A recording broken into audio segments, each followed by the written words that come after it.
Welcome back to The Explainer. Today, we're jumping right into the monumental legacy and, honestly, the highly controversial true story behind one of the most famous self-help books ever written, Think and Grow Rich. Whether you've literally read it cover to cover or you've just heard its famous mantras quoted by your favorite entrepreneurs, this book has left a massive footprint on modern culture. But today, we're going to put the undeniable facts of its creation side by side with the text itself. So, here's the wild question we're tackling today. How exactly did a guy with an incredibly turbulent personal life manage to create what a lot of people consider the most influential wealth-building philosophy of the entire 20th century? Before we pull back the curtain on the author's hidden reality, we really need to understand the sheer scale of the success philosophy Napoleon Hill unleashed on the world.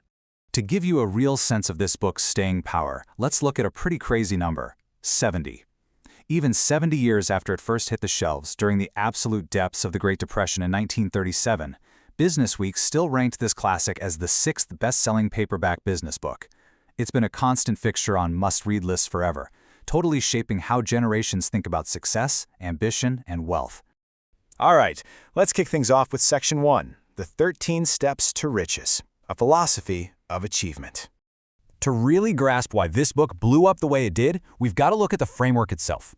Hill claimed he painstakingly condensed 16 laws of success into this core 13-step philosophy. And you know what? It begins entirely in the mind. Before you take a single physical step, he argued that you absolutely must prime your brain with a burning desire, unwavering faith, and an active imagination, so you can clearly visualize your success. And this is where it gets super interesting. The book gets incredibly specific about reprogramming your own mind. The concept of autosuggestion is basically a method of using positive self-talk and affirmations to literally force your subconscious to accept success as inevitable. This very idea practically birthed the entire modern positive affirmation movement. But hey, you can't just daydream your way to a fortune, right? Moving from thought into tangible reality, the philosophy demands action. You have to acquire specialized knowledge, create super concrete, organized plans, make firm decisions, and above all, exercise relentless persistence when you inevitably hit roadblocks.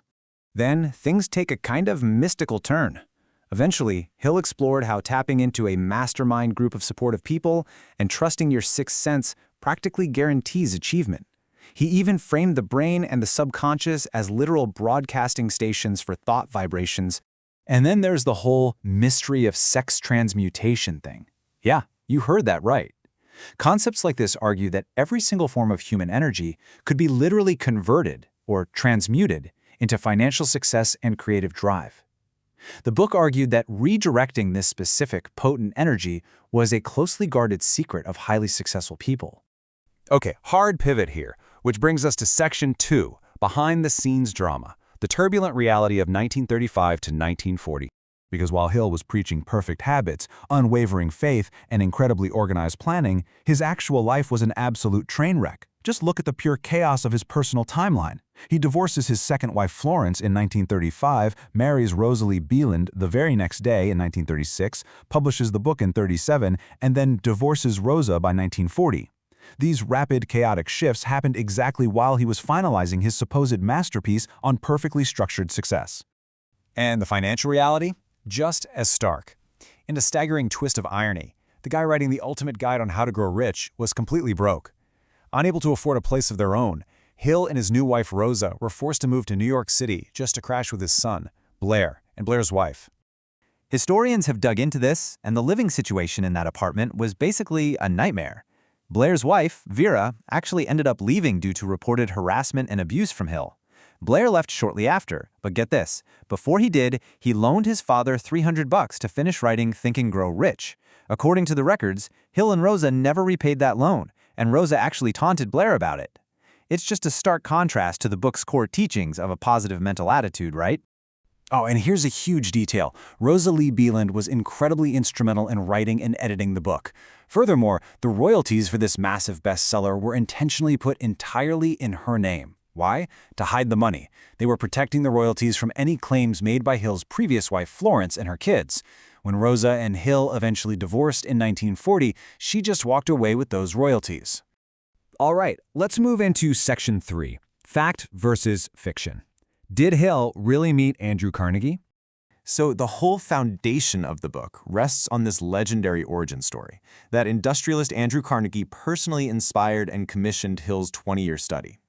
But when we compare his claims to historical reality, a massive discrepancy pops up.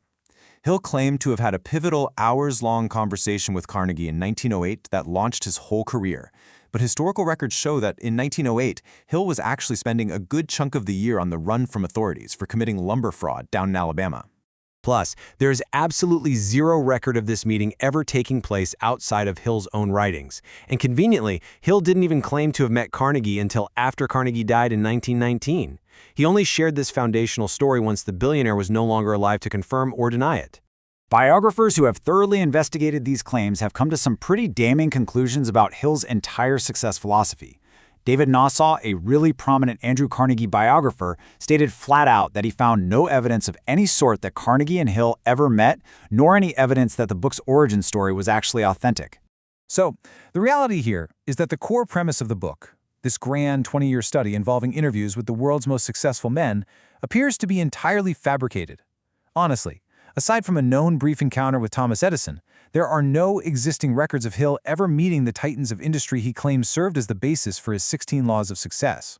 Which leads us straight into Section 4, an enduring, complicated legacy. Millions sold, millions deceived? Despite the crazy, documented realities of fraud, domestic toxicity, and fabricated sources we just talked about, this book still maintains an unshakable grip on business culture. But the exaggerations seem to extend even to the book's own legacy. While Hill's biographers and promoters later claimed the book sold 20 million copies over 50 years, historians checking bestseller data suggest the actual amount sold, while definitely substantial, was considerably less than claimed. So the sales figures themselves kind of mirror the very exaggerations found inside the book. So, as we wrap up this explainer, I'm going to leave you with a real head-scratcher. If millions of readers have used these 13 steps, principles like organized planning, persistence, and autosuggestion, to genuinely improve their lives, does it really matter that the man who wrote them basically fabricated the research? Can a philosophy of success be totally valid and helpful, even if its origins are completely made up? It's a fascinating question of whether the true value lies in the messenger or purely in the message.